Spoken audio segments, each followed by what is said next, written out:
I mean, there was these pioneers of orthomolecular medicine, which was really all about nutrition. And Dr. Hugh Riordan was a big part of that movement. And he had a lot of sort of theories and breakthroughs that he found. He was a psychiatrist by trade and actually found that most of his psychiatric patients really were just dealing with nutrient deficiencies or, imbalances in terms of their nutritional intake. And it wasn't until sort of the second half of his career that he started working with cancer patients. And obviously he was very close with Linus Pauling and a lot of the other, some of his other colleagues at that time that were publishing research with vitamin C. And unfortunately, there was some roadblocks, and a lot of Pauling's work kind of got dismissed and sort of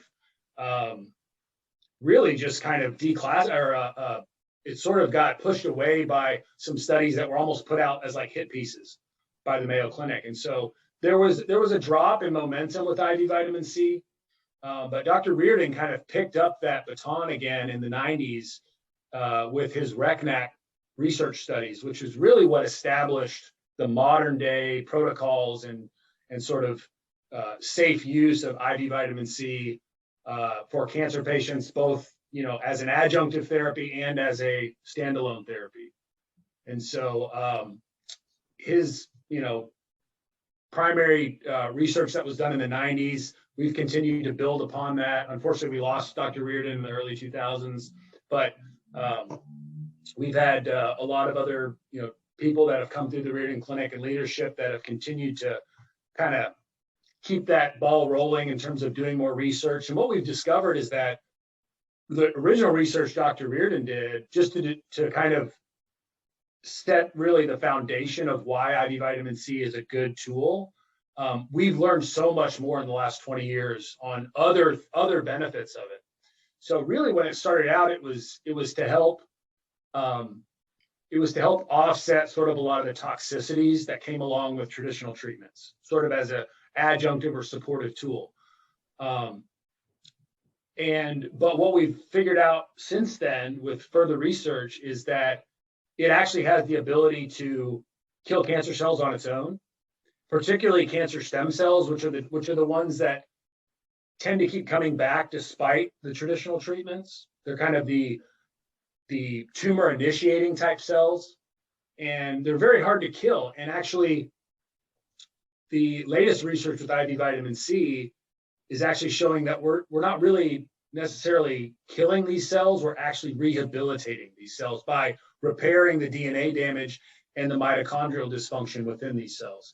And then we're actually not even losing these stem cells, we're actually gaining an adversary, if you will, because these stem cells, once they become a normal healthy cell again, start doing a lot of good things like repair and healing and regeneration. And so the IV vitamin C is really the quintessential treatment that you want to add for any type of cancer. It's safe, if as long as you're working with someone who knows what they're doing, and it basically is synergistic with every traditional treatment out there, whether it's chemotherapy, radiation, immunotherapy, hormonal treatments, surgeries. There's very, very few reasons or situations where you may want to hold IV vitamin C, but the multitude of benefits makes it an extremely useful tool, not only when patients are dealing with active cancer, but like you said, like even in prevention and being proactive and preventing recurrence. We still have a lot of our patients, even when they're cancer-free, they still come in once a month for that tune-up, right? Just to make sure that they're getting that benefit, they're sweeping through any residual inflammation, and again, like I said earlier, there's always going to be some of those cancer cells being made in your body. And every time you get one of those IVs, it's going to really help knock that back. Absolutely. So 2 questions. Sometimes we hear our clients say, well, the oncologist I'm working with, or even the naturopath I'm working with, says I shouldn't do conventional treatments and vitamin C at the same time, that it's going to neutralize the effect of the chemo, whether it's IPT or regular, high dose chemo. What are your thoughts on that?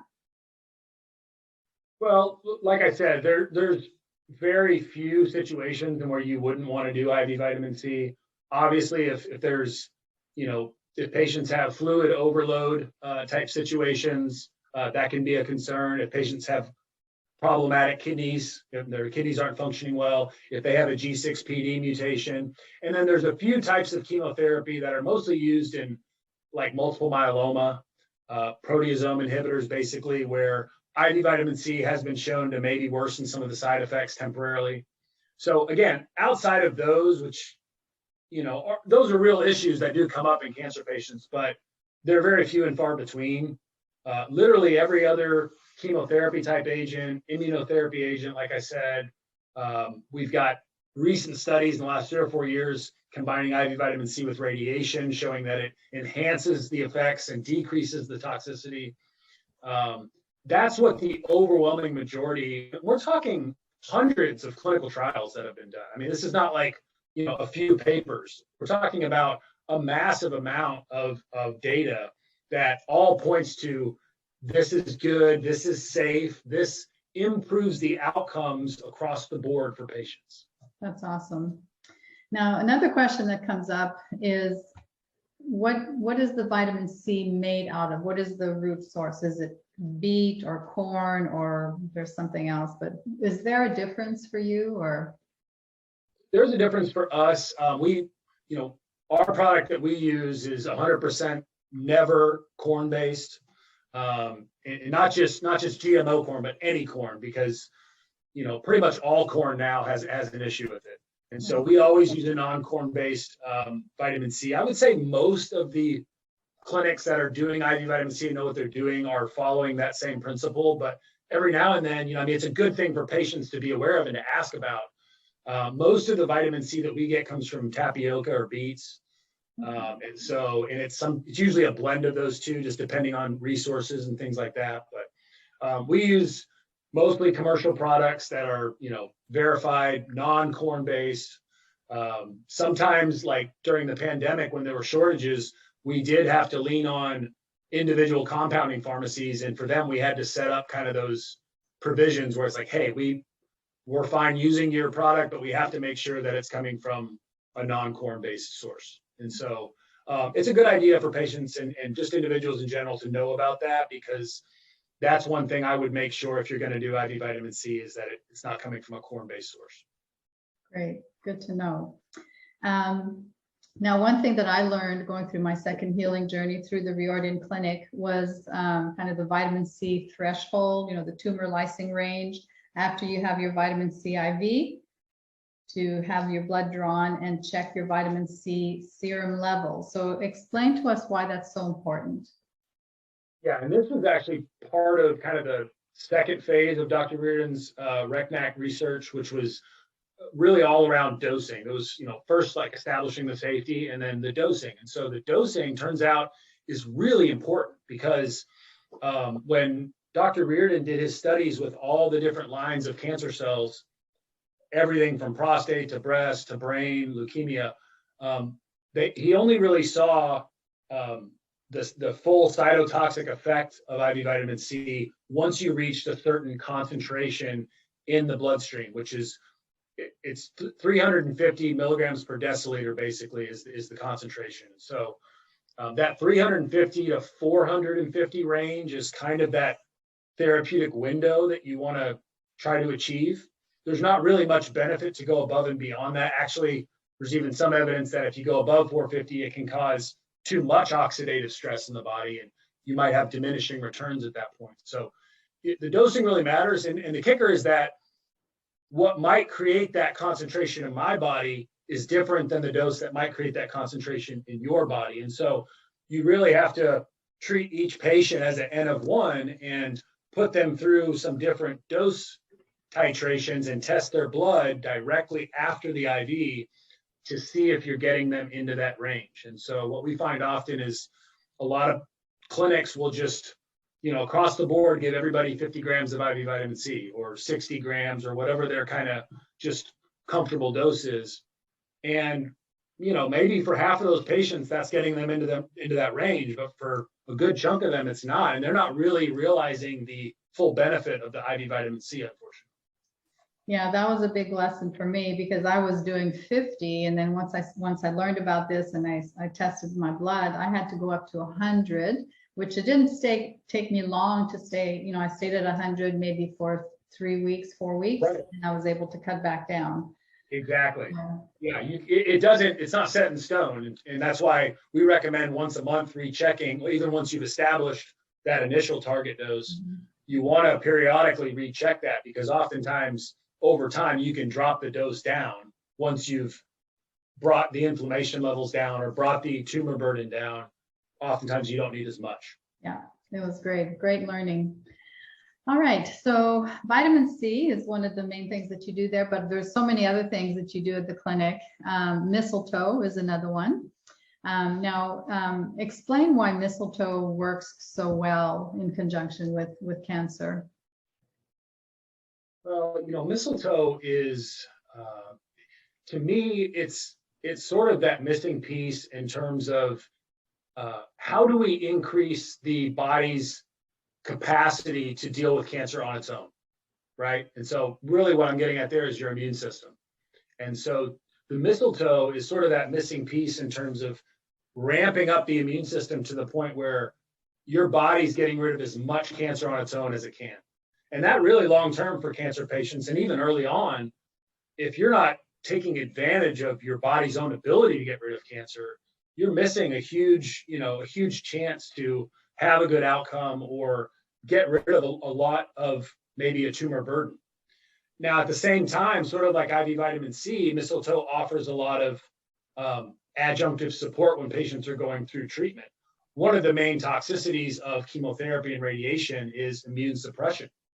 So sometimes the mistletoe, the goal is to ramp up the immune system so that we can get as much immune-mediated cancer-killing effects as possible, but also it helps to offset and mitigate the immune suppression of a lot of those traditional treatments as well. So it's a great thing to do pre, during, and post traditional treatments. And to me, it's like kind of restoring those factory settings to the immune system in a way that has really been, put to the test. This is a treatment that's been around in most European countries for years.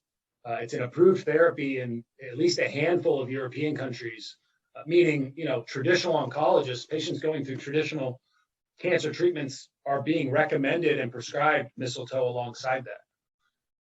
And so it's unfortunately, like a lot of things, that we've been slow to adopt it here in the US. We've got lots of other hurdles and hoops that we have to jump through in order to get treatments approved. We have seen really some good momentum in the last 5 or 6 years. Johns Hopkins has really gone all in on some good research. They've completed a phase 1 study. They're actually jumping directly to phase 3 studies next. And so mistletoe is coming. It's gonna be ready for prime time here in the U.S. in the next 5 to 6 years, but it takes time. And in the meantime, we're not going to sit around and wait for that and wait for the FDA to just check all their boxes, because I've been doing mistletoe for 6 or 7 years now, and the success stories are phenomenal.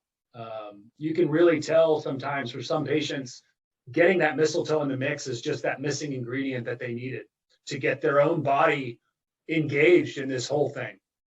And you see some patients will literally just within a matter of weeks make a complete 180. It's like all of a sudden you've got their body working for them instead of against them. And so it's a powerful medicine. It's been used since the early 1900s.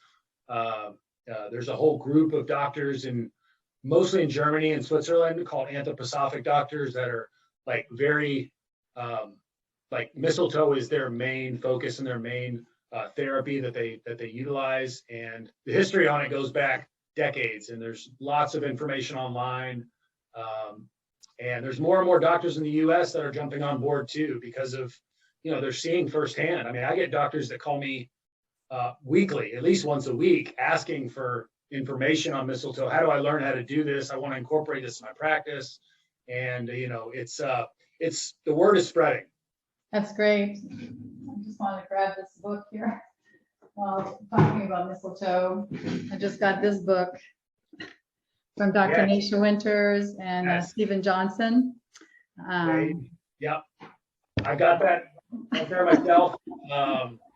Fantastic book. Kudos to them. I know that took a long time to get that information all put together, and they've been putting on trainings for doctors, through the PAAM organization, and they deserve a lot of credit. Even Dr. Nasha was very instrumental in getting the Johns Hopkins research off the ground. So Wow. she's been integral, as is Dr. Johnson and all the other doctors that were part of that book, in kind of this movement that's happening right now with mistletoe therapy. It's really exciting.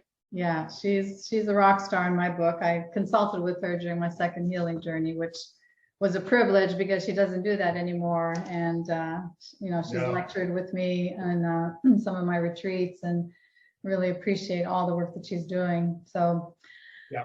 Well, Dr. Lucas, I could continue our conversation for a long time. There's so much more I'd like to talk to you about, but time is running out. So thank you so much for all the work that you're doing and the thousands of patients that you've helped over the years. And it's very obvious that your passion and your heart speaks about, the love that you have for this kind of work. And I really, really appreciate everything that you do for those patients out there. Thank you for saying that, Dr. V. I appreciate you having me on, and yeah, great chat. I think your camp, my camp, it sounds like we're all on the same page and aligned. So I'm sure we'll connect again in the future. Absolutely. Now, if patients want to find you, where would be the best place to learn more about you and the work that you're doing? Yeah, I'd say one of two places, either on our website, which is www.riordanclinic.org, or most of like my individual kind of stuff that I do is on Instagram. At Dr. Lucas is my handle. Doctor is spelled out, Lucas, Lucas. So I put a lot of information out there, and yeah, and then we also have a YouTube channel, which we have a lot of recorded lectures on. We've done a lot of symposiums over the years with different doctors. Mostly talking about cancer, but chronic disease in general. So check out the Riordan Clinic YouTube channel as well. Excellent. All right. Thank you for your time. This is Dr. V sending you a big healing heart hug. Till next time. Bye for now. Bye-bye.